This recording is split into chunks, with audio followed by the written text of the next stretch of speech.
ఆదికాండము 41వ అధ్యాయము.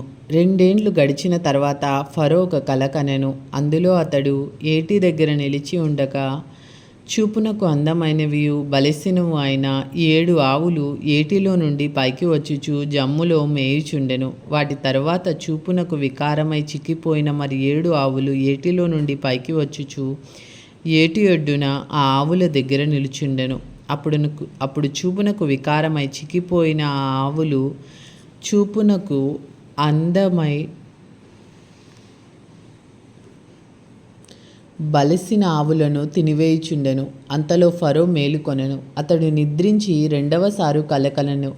అందులో మంచి పుష్టిగల 7 వెన్నులు ఒక్కదంటున పుట్టుచుండెను. మరియు తూర్పు గాలిచేత చెడిపోయిన 7 పీల వెన్నెలు వాటి తరువాత మొలిచెను. అప్పుడు నిండైన పుష్టిగల ఆ 7 వెన్నులను ఆ పీల వెన్నులు మృంగివేసెను. అంతలో ఫరో మేలుకొని అది కల అని గ్రహించెను. తెల్లవారినప్పుడు అతని మనస్సు కలవరపడెను గనుక అతడు ఐగుప్తు శకునగాండ్రందరినీ అక్కడి విద్వాంసులందరినీ పిలువనంపి ఫరో తన కలలను వివరించి వారితో చెప్పెను గాని ఫరోకు వాటి భావం తెల్పగల వాడెవడునూ లేకపోయెను.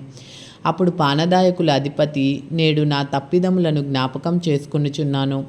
ఫరో తన దాసుల మీద కోపించి నన్నును భక్ష్యకారుల అధిపతిని మా ఉభయులను రాజసంరక్షక సేనాధిపతి ఇంట కావలిలో ఉంచెను. ఒక రాత్రి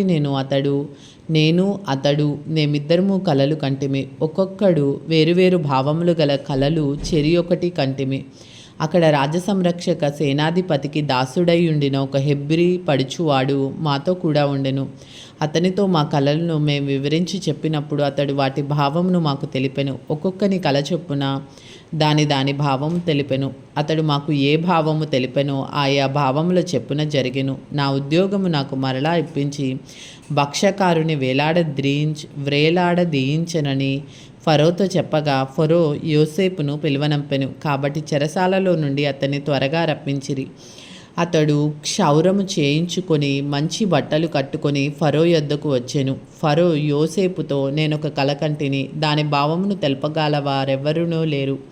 నీవు కలను విన్న ఎడల దాని భావమును తెలపగలవని నిన్ను గూర్చి వింటినని అతనితో చెప్పినందుకు యోసేపు, నా వలన కాదు, దేవుడే ఫరోకు క్షేమకరమైన ఉత్తరం ఇచ్చునని ఫరోతో చెప్పెను. అందుకు ఫరో, నా కలలో నేను ఏటి ఒడ్డున నిలుచుంటిని.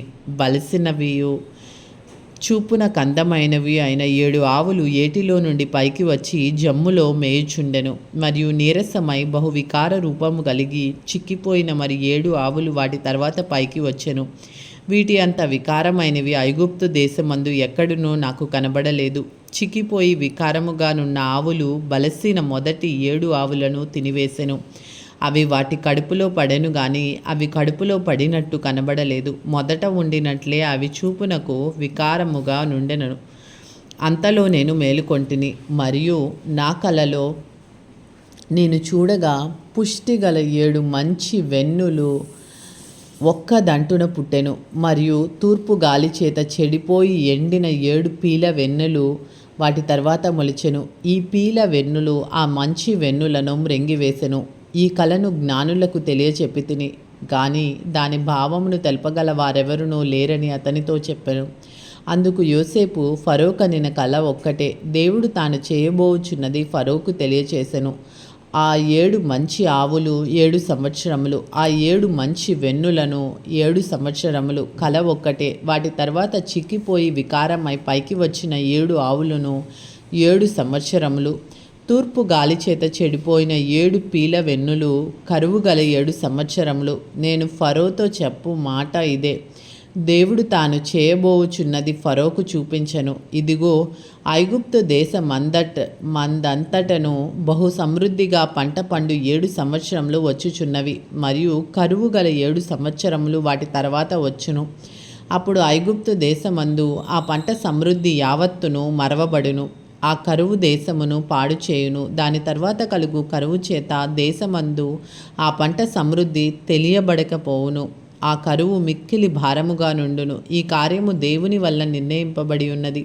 ఇది దేవుడు శీఘ్రముగా జరిగించును. అందుచేతనే ఆ కల ఫరోకు రెట్టింపబడెను. కాబట్టి ఫరో వివేక జ్ఞానము గల ఒక మనుష్యుని చూచుకొని ఐగుప్తు దేశం మీద అతన్ని నియమింపవలను. ఫరో అట్లు చేసి ఈ దేశం పైన అధిపతులను నియమించి సమృద్ధిగా పంట పండు 7 సంవత్సరములలో ఐగుప్తు దేశం అందంతటను 5వ భాగము తీసుకొనవలను. రాబోవు ఈ మంచి సంవత్సరములలో దొరుకు ఆహారం అంతయు సమకూర్చి ఆ ధాన్యము ఫరో చేతికి అప్పగించి ఆయా పట్టణములలో ఆహారమునకై భద్రము చేయవలను.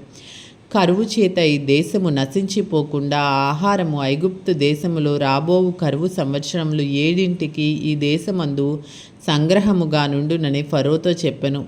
ఆ మాట ఫరో దృష్టికిని అతని సేవకుల దృష్టికిని యుక్తమై ఉండెను గనుక అతడు తన సేవకులను చూచి, ఇతని వలె దేవుని ఆత్మగల మనుష్యుని కనుగొనగలమా అని అనెను.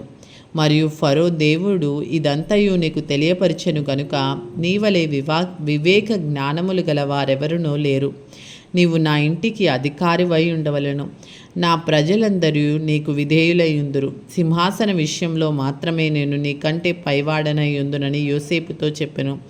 మరియు ఫరో, చూడుము, ఐగుప్తు దేశం అంతటి మీద నేను నియమించి ఉన్నానని యోసేపుతో చెప్పెను. మరియు ఫరో తన చేతినున్న తన ఉంగరం యోసేపు చేతిని పెట్టి తన ఉంగరము తీసి యోసేపు చేతిని పెట్టి సన్నపు నారబట్టలు అతనికి తొడిగించి అతని మెడకు బంగారు గొలుసు వేసి తన 2వ రథం మీద అతన్ని ఎక్కించెను. అప్పుడు వందనము చేయుడని అతని ముందర జనులు కేకలు వేసిరి. అట్లు ఐగుప్తు దేశం అంతటి మీద అతన్ని నియమించెను. మరియు ఫరో యోసేపుతో, ఫరోను నేనే, అయినను నీ సెలవు లేక ఐగుప్తు దేశం అంతటను ఏ మనుష్యుడు తన చేతినైనను కాలినైనను ఎత్తకూడదని చెప్పెను. మరియు ఫరో యోసేపునకు జప్నత్పనేహు అను పేరు పెట్టి అతనికి ఓను యొక్క యాజకుడైన పోతీఫెరు కుమార్తెయగు ఆసెనతునిచ్చి పెండ్లి చేసెను. యోసేపు బయలుదేరి ఐగుప్తు దేశం అంతటా సంచరించెను. యోసేపు ఐగుప్తు రాజైన ఫరో ఎదుట నిలిచినప్పుడు 30 సంవత్సరముల వాడై ఉండెను. అప్పుడు యోసేపు ఫరో ఎదుట నుండి వెళ్ళి ఐగుప్తు దేశం అంతటా సంచారము చేసెను. సమృద్ధిగా పంట పండిన 7 సంవత్సరములలో భూమి బహు విరివిగా పండెను. ఐగుప్తు దేశమందున్న 7 సంవత్సరముల ఆహారం అంతయు అతడు సమకూర్చి ఆయా పట్టణములలో దానిని నిల్వ చేసెను. ఏ పట్టణము చుట్టూ నుండి పొలము యొక్క ధాన్యము ఆ పట్టణమందే నిల్వ చేసెను. యోసేపు సముద్రపు ఇసుక వలె అతి విస్తారముగా ధాన్యము పోగు చేసెను. కొలుచుట అసాధ్యమాయను గనుక కొలుచుట మానివేసెను. కరువు సంవత్సరములు రాకమునుపు యోసేపుకి 2 కుమారులు పుట్టిరి. ఓను యొక్క యాజకుడైన పోతీఫరు కుమార్తెయగు ఆసెనతు అతనికి వారిని కనెను. అప్పుడు యోసేపు, దేవుడు నా సమస్త బాధను నా తండ్రి ఇంటి వారినందరినీ నేను మరచిపోవునట్లు చేసెనని చెప్పి తన జ్యేష్ఠ కుమారునికి మనష్షే అని పేరు పెట్టెను. తర్వాత అతడు, నాకు బాధ కలిగిన దేశమందు దేవుడు నన్ను అభివృద్ధి పొందించనని చెప్పి 2వ వానికి ఎఫ్రాయిము అని పేరు పెట్టెను.